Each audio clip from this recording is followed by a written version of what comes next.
What is that called again when people go to visit the litters and they just let the puppies run like all over you? There's like a term for that too. I Ooh, remember like Ronan when it's like puppy heaven? parade Is or it like called heaven?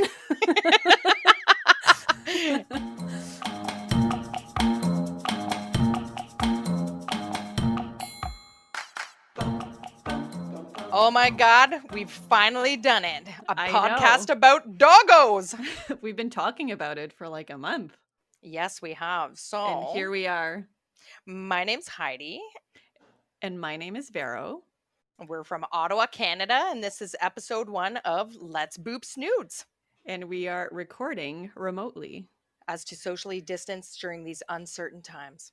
So, why are we doing this, Vero? Why have we just started doing this? True. As both Good point. dog lovers, Hmm. um, I think it just makes sense. Absolutely. Now, we're both enthusiasts. I wouldn't call myself an expert just yet, but I'm hoping that during the series of what we're about to do that we'll learn a whole lot more about all things dogs and trainings and equipment and all things available to us.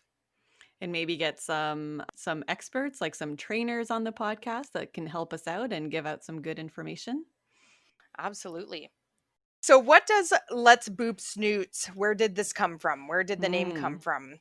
So, Vero approached me and asked me if I'd like to do a podcast about dogs. And we are both dog owners and both enthusiasts. So, of course, I said yes.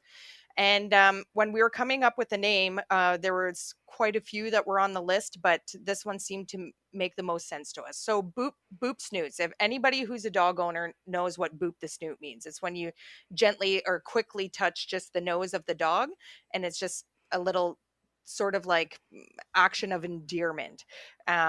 Which is sort of the relationship we want with our audience as well as ourselves. But also, we figured we would try to spin a new meaning on it, meaning like, let's talk about it. We're going to talk about all things dogs, everything having to do with dogs, our dogs, your dogs, what to do with them, why do we get them, their behaviors, their training, everything. So let's boop snoots. That's where it came from. So let's talk about it. And you might be wondering why a podcast about dogs? It's really why not a podcast about dogs.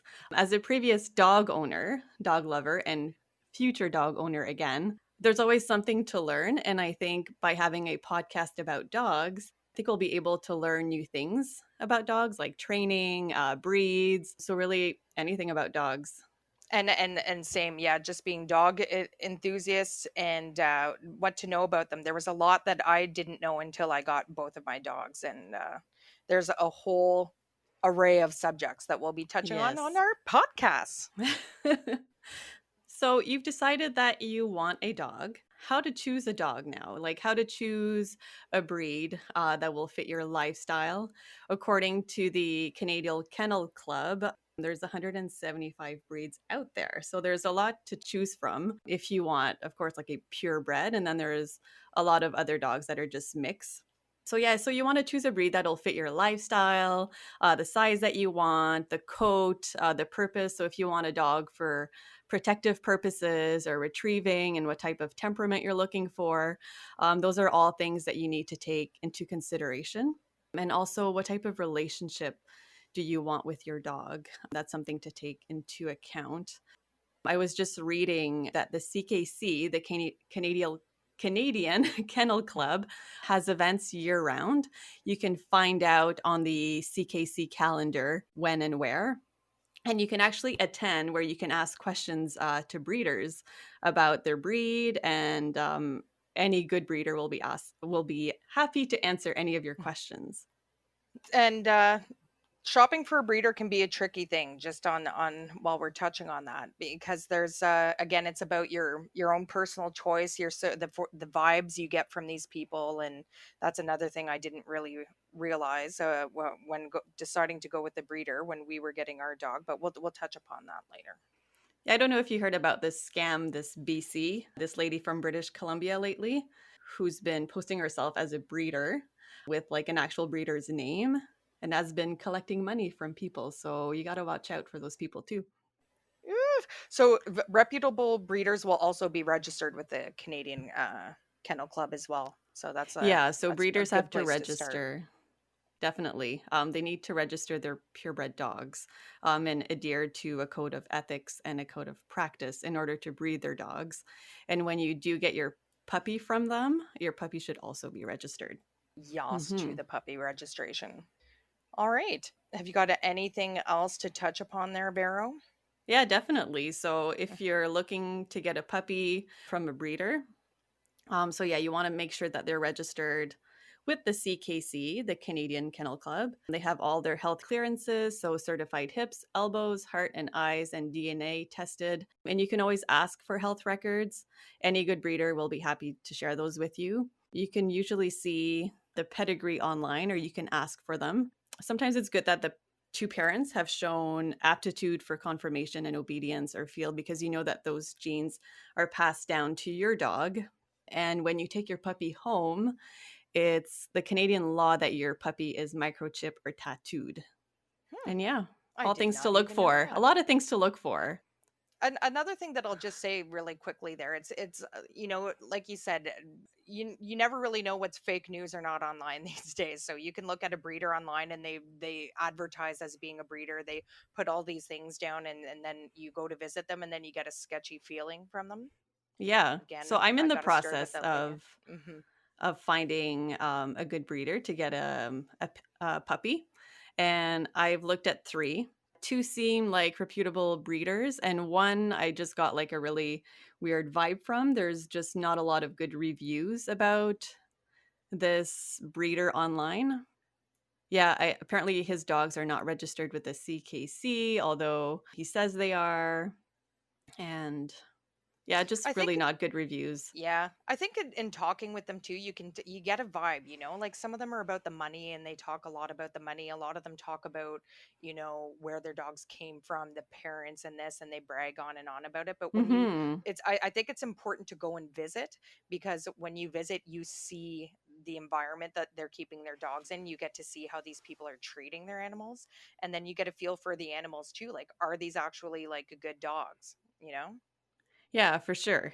I think when you're getting a puppy, and this is my experience, and it sounds like it will be my experience with the future puppy, depending on which breeder I'm going to go with, you get to visit the litter Hmm. after like 5, 6 weeks. And that will give you the opportunity to look at the facility, like where they're located, if it's like a clean facility. And you can ask to see the mom and the dad. Like the mom should be on site. The dad might not be, but you can definitely ask to see. What is that called again when people go to visit the litters and they just let the puppies run like all over you? There's like a term for that too. I Oh, remember like Ronan when it's like puppy heaven? parade Is it or like called heaven? it is for me. It was when I went. I still have videos from going to our breeder that we chose. Oh, All right, anything else to talk about breeders there? not for now. Yeah. Yeah, I think I've So, covered like the basic things yeah. to look for if you're looking for getting a puppy from a breeder. Yes. So again, once you choose, like I think the main two choices for people these days is, are you going to go with a breeder, a purebred dog? And there's definitely the advantages to that. There's also a lot of people rescuing these days, and like we've all scrolled through the various social media sites and watched the heart-wrenching videos of these sad-looking dogs abandoned in Mm-hmm. various places, and sort of like their story and their journey. And even me personally, when thinking about getting my next dog, I am on the fence. So I've done both. I've done both rescue and I've done both purebred dogs. And I'm not really sure to go with next. But, anyways, Vero touched upon the breeders aspect of things.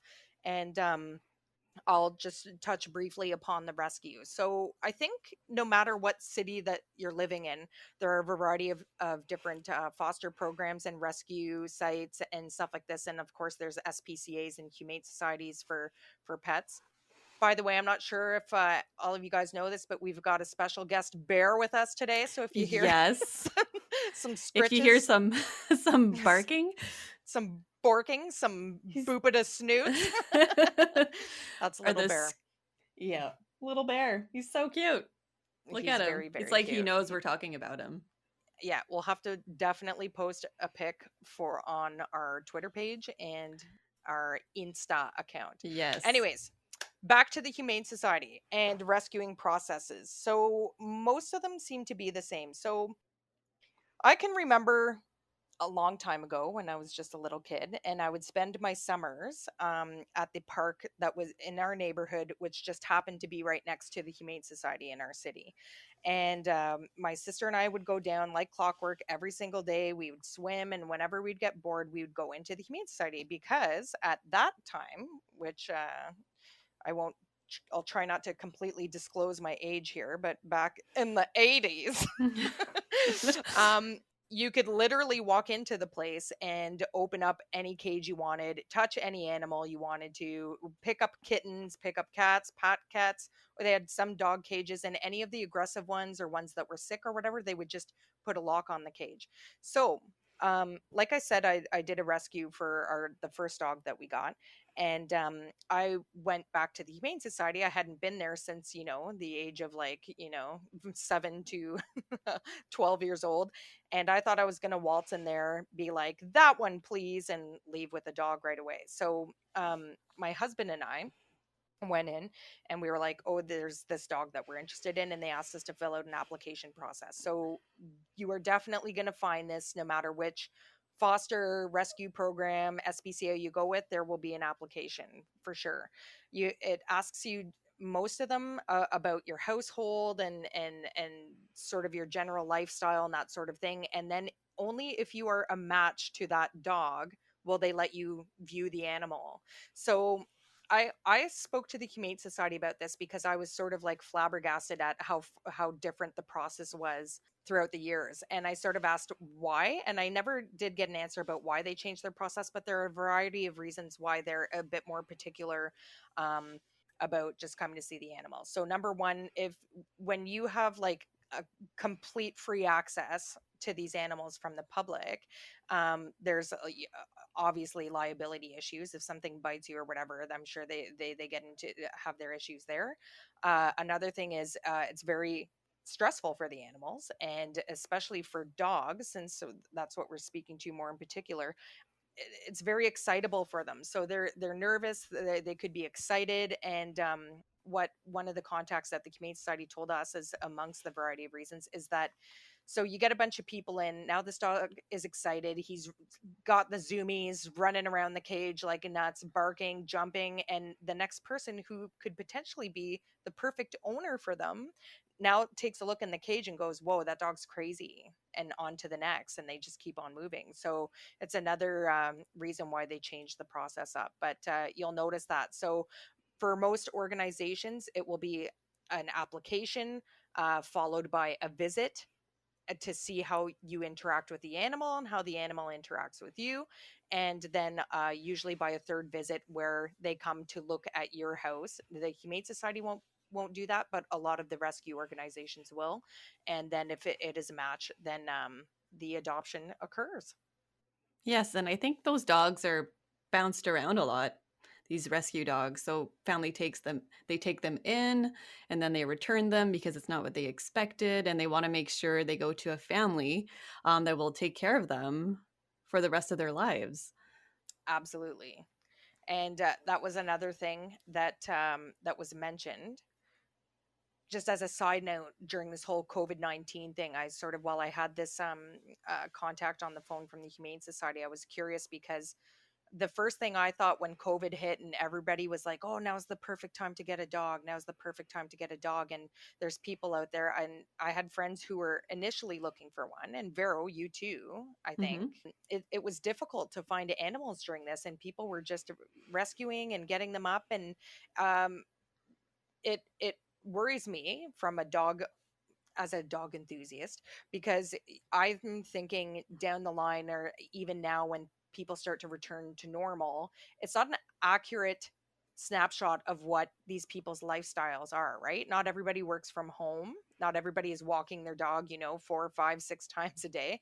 So now these people return to work. It's completely changed the lifestyle of the dog, and you're going to start getting behavioral issues and stuff. So I asked the Humane Society contact on the phone if she was expecting to get a lot of surrenders and stuff at the Humane Society post COVID.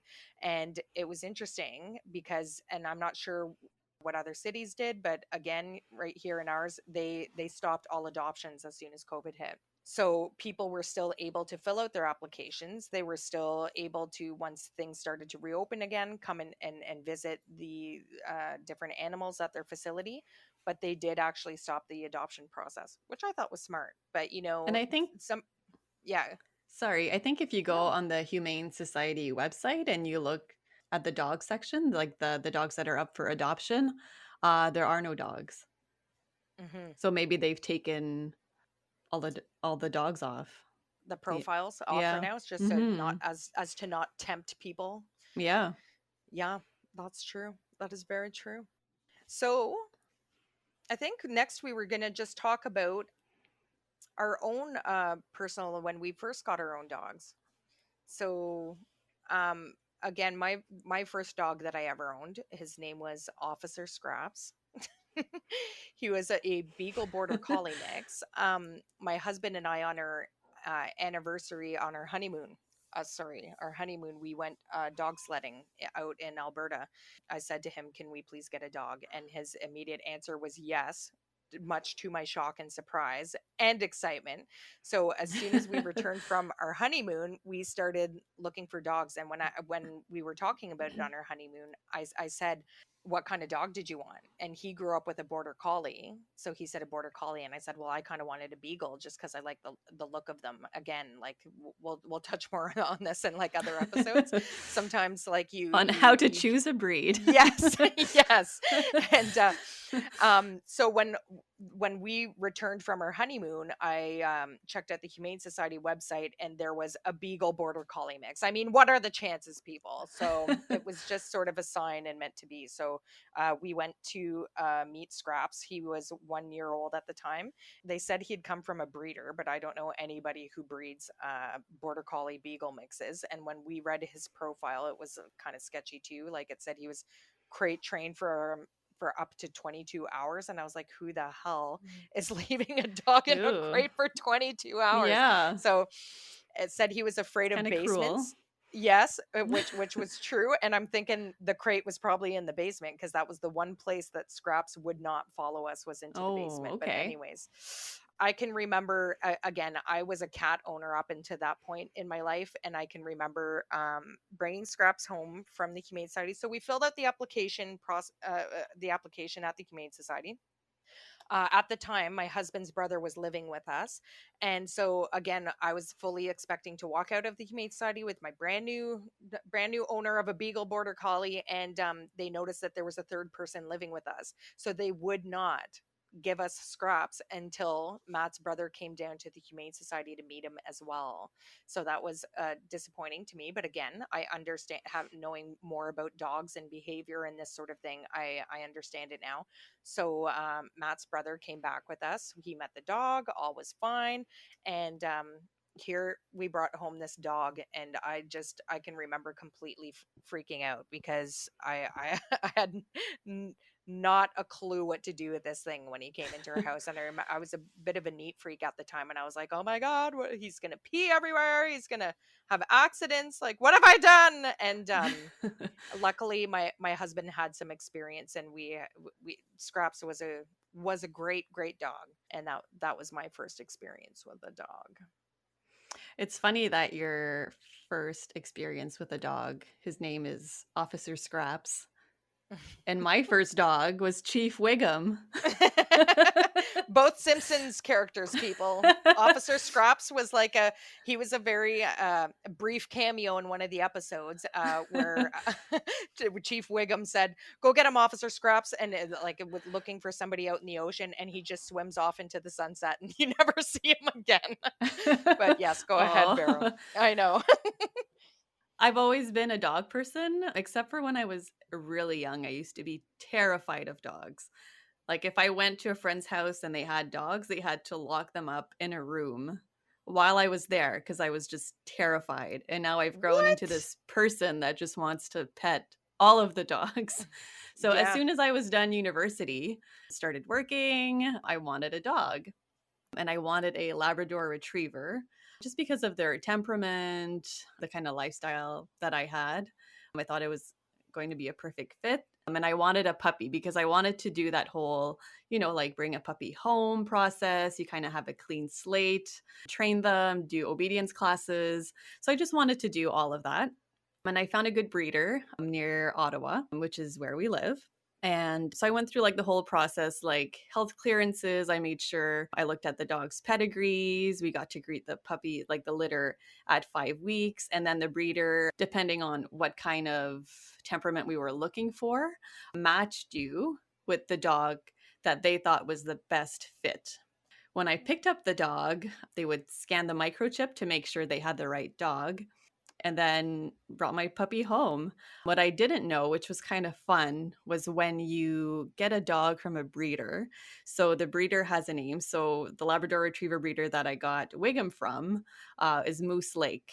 Moose Lake Labrador Retrievers. So when you pick your name, all the CKC registered puppies are Moose Lake's something something Wiggum.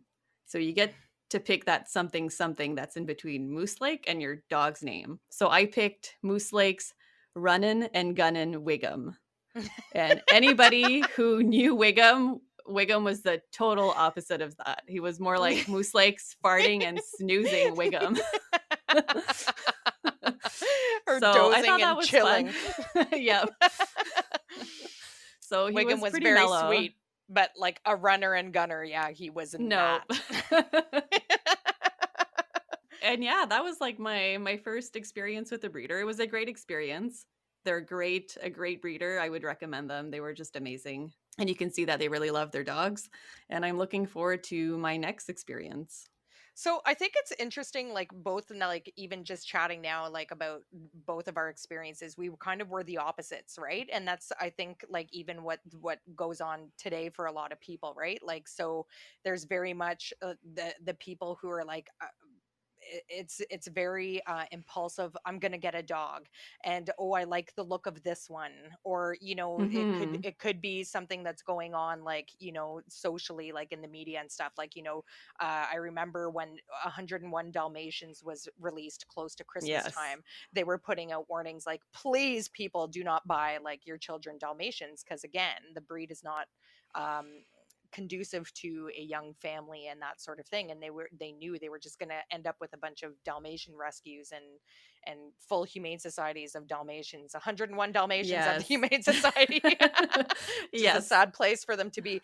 But we sort of did the opposite. So you went the breeder route. You had researched and you had prepared, whereas I was Yes. like, dog, and like brought one home. And thank God my husband had had the experience, because it was very very basic for scraps. And again, it's kind of fun to compare and contrast, because you trained Wiggum, you had the clean slate, and he just had this like innate Yeah. personality that we'll be talking about over and over again throughout our podcast. But Scraps did too, like, and we don't even Yes. know, well, we know like tidbits, and that it was Like that where he it was came from probably, and yeah, yeah. exactly, like locked in basements for 22 hours at a time. But they were both Yeah. very sweet dogs, but very very different. And and I think that's a great thing to talk about in our first episode, because of the two, like we were lucky, and Scraps was a great dog. What was that, Bear? Think he just gave us a Little little hairball. woof. um is that we were lucky. But had my husband not been knowledgeable about dogs, it could have been a very different experience for us. And I think it is for a lot of Yeah. people who don't put in the work and the research and the reputation. You know what I mean? Like I said, those heart-wrenching rescue videos are 3 minutes, but it's months Yes. of work and understanding the behaviors behind dogs, and which I think is very. I would say it's more important to research dog ownership before getting a rescue than it. Well, that's both equally as important. Yeah, I mean, whether there's a you go lot of with a breeder. questions. Even Hmm. deciding to get a dog, there's a lot of questions that you need to ask yourself before making that decision. And then you have to decide, like, what kind of breed do I want? And it's not like it used to be getting a dog, like you said, like before you would just go in to the Humane Society and you can just pet any dog that you want, where now there's an application process. And it was the same for Wiggum. Like there was still an application to fill out and you needed to be approved by the breeder. And there's this, I was actually researching this rescue center near Toronto. And I was looking at their application, and there's a lot of questions that you need to answer. And it's obvious with those questions that this rescue place doesn't want their dogs to go just to any family. They want to make sure that this is the It's last the right time this fit. dog, yeah, this is the Yeah. last time that this dog is going to be moved. Yeah, that they're going to They be even rehomed went, and yeah. yeah, they even went up to asking if your dog needed emergency surgery and it was $5,000. What would you do? That's in the No way. application. Yes. I was gonna ask you because I know that like before doing this our first episode that you were researching the all the different application processes, and I was gonna ask you Mhm. what was the most specific, because I can even remember it, like when they were like, oh, we see there's, when we went to get scraps, they said, oh, we can see there's a third person living in your house, he needs to come here, and I was like, what? Like, really? Mhm. Come on, people. Yeah. So I was curious to, so they asked if your dog needed emergency surgery And it that was costed $5,000, $5,000. What what would would you you do? do? Wow. Yeah. So that's one thing, that's a very big difference between breeder versus rescue, is that I find most of the rescue sites that I've been through as well, and even the Humane Society, I find the Humane Society, their profiles are a bit shorter, but like I went recently with a friend, like in the past 2 years, when I say recently, and their profiles were okay, but I find the rescue organizations, they put a very in-depth like profile of the dog, so they tell you Yeah. specifically, like they still have a hard time peeing, but but can poop outside. They tell you like you know, is very weird with men wearing red jackets, and you're just like, okay. Perfect. Like, That's what I want. yeah, exactly. I'll take the red jacket, weirdo man dog. But anyway, so um, I find the rescues very in depth because, again, like you said, Vero, they don't want these dogs bouncing around from home to home, because it sort of resets the whole, their comfort level, their anxiety, their behavior mhm. issues, all that sort of stuff. And I think the more you, obviously, just not just for dogs, for humans too, the more you stress them out, the behavior can become a little bit more erratic. Yes. This rescue place, on the application, you could actually write down the names of the dogs that you're interested in, but they Hmm. don't, they're the ones who match you with the Wow. dog. Yeah. So See, they're that's in the application, they ask you like what kind of difficult behaviors do you think like you could handle? wow. Yeah. And then I guess That's depending on your answer, they match you with a dog that has that behavior or So that's a very interesting approach to it, because like even again, when we were getting our first, like I was just like, I want a beagle, because I just figured I like the look of them and stuff like that. And even when we went with our more recent dog Gibbon, he's a Weimaraner, we decided on the Weimaraner breed. So very close friend of mine, and we hope to have her on the show sometime. Michelle is a dog trainer. She's very much developing her expertise in the dog training field, and she was a huge resource for me, especially when getting my a dog number three. So I'm on dog number three right now. There was Scraps passed away 4 years ago. Then we got Becky while we still had Scraps, so we've always had two dogs at the same time, and there's sort of like we get one when the other one passes away. I like having the two, and I think keeps mhm, them company and good company and stuff. But Becky. at Becky, so currently Becky, we have also known as a Becky Boo. Becky Boos, or I call her Borky when she's, you know, barking at something Mm. outside, which we'll also talk about on another episode. But so Michelle was a huge resource to me, when we got our most recent dog, Gibbon, I was way more prepared getting Gibbon, and it helped even my relationship with Becky as well. Just understanding things, how to get the behavior that you want out of your dogs, and again, that will be a huge discussion for another time. But when I was talking to Michelle about getting a dog, so after Scraps passed away, we had Becky. We were looking for a second dog, um, and I personally wanted a German short-haired pointer. I like the look of the hound dogs. I love the big floppy soft ears. I love it. Mm. I love them. I love them. The ears. The ears is Yes, like the especially best. when they're puppies and one's, I like, know. lopsided and the other one's up. Oh, the cutest. They're the cutest. So, I was just dead set on a German short-haired pointer. My family did not like the brown spots, and they kept like I have two younger kids, and they were like, "Oh, we don't want that one. We don't like the way it looks." So I said, "Well, what about this one?" And the Weimaraner is basically like the exact same dog as a German short-haired pointer, except a gray coat rather than a brown and white spotted one. And they were like, "Yes, let's get that one." And so I remember Michelle saying to me, "So, what do you know about Weimaraners?" And I was like, "That they're cute." And she was They're like, so "Okay." cute. So and her being a bit more knowledgeable started talking about it, and she said, "I see your family as having like a golden doodle or a doodle of some kind, because doodles are like that perfect like young family dog. They're so even keeled." Tempered, they're so easy, the minimal grooming. It's like the easiest dog to get for a young family.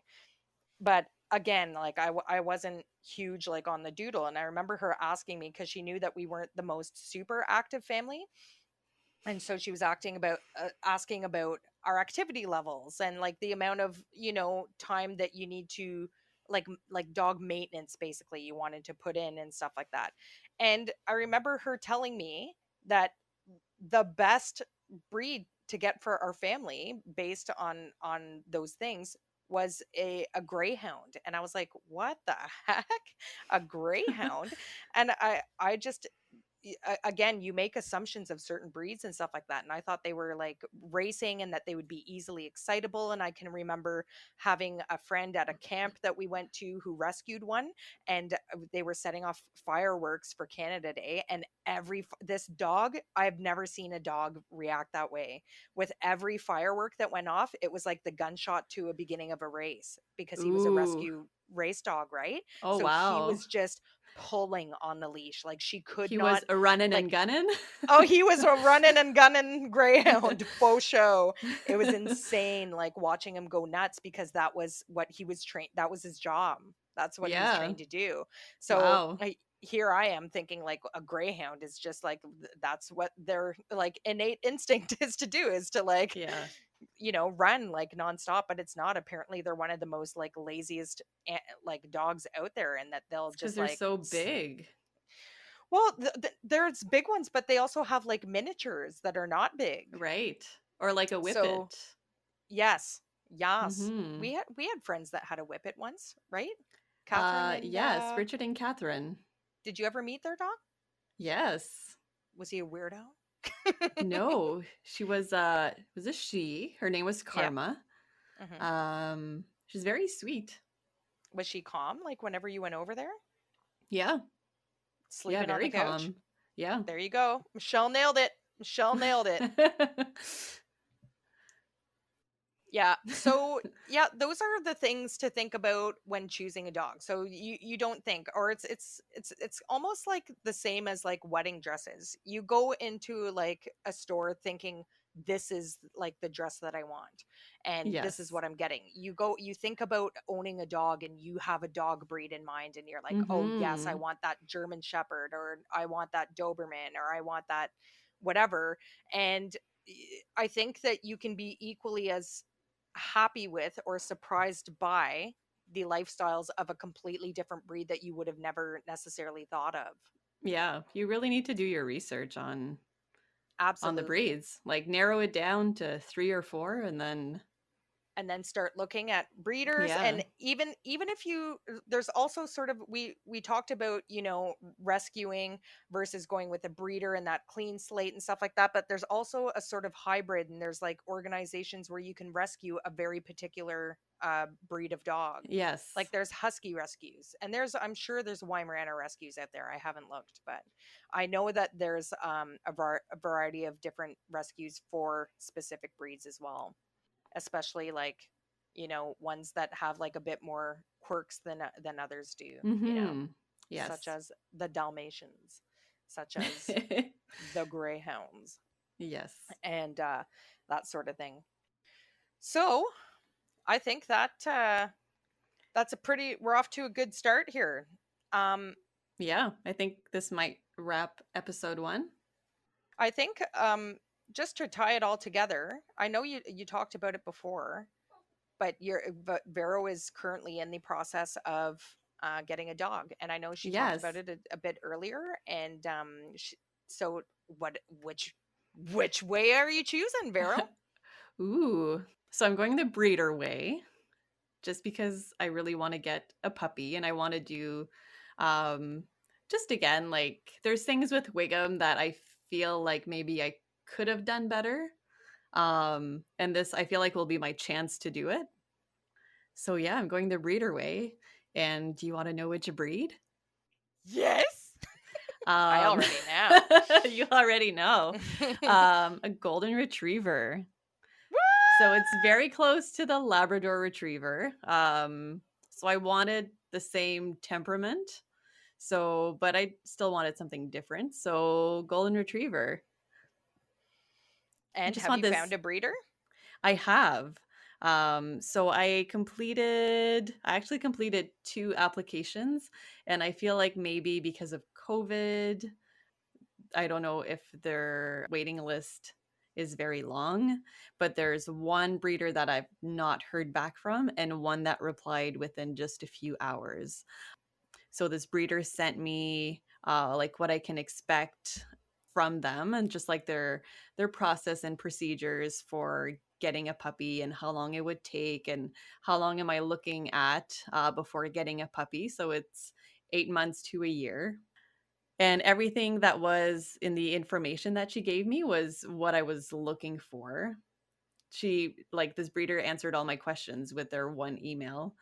So their waiting list was closed and it reopened at the end of June. So I completed an application not too long ago, and it asked the questions that I like, the usual questions. So like household questions, if you want a male or female, what kind of size, color, temperament are you looking for? Is your yard fenced? And just like if you're ready to neuter or spay your dog.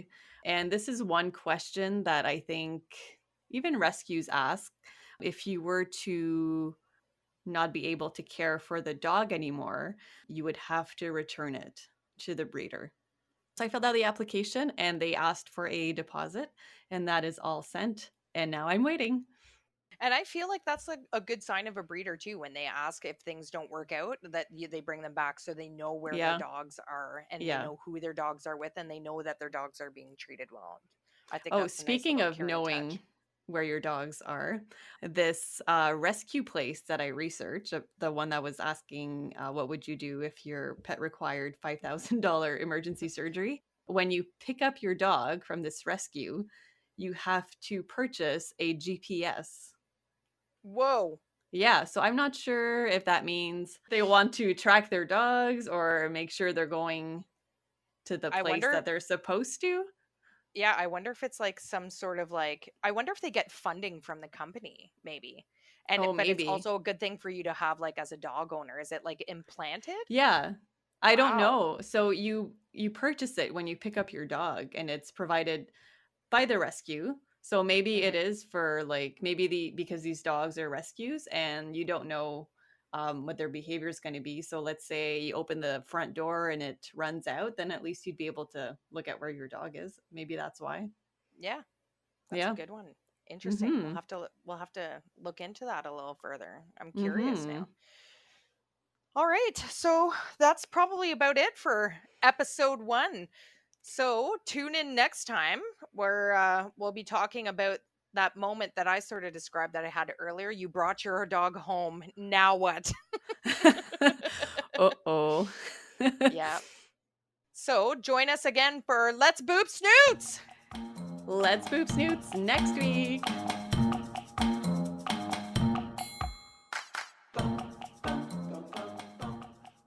Um, where was I going with this? I completely lost my train of thought. Gibbon. You Gibbon. always had 2 dogs? Oh man, we're gonna have to scrap this part. I Oh. totally lost it. I completely forgot where I was going with this. But You were talking about, oh my god, rescue versus I know scraps, and then you scraps, and then got rescue versus Becky. breeder. You've had 3 dogs, you always had 2 dogs in your household, you got a Weimaraner. I just totally derailed our Were you episode. talking about Wow. how they chose, Gibbon for you? Oh no, I was talking about Michelle. That's where I was going. Okay, Oh, thank you. Michelle.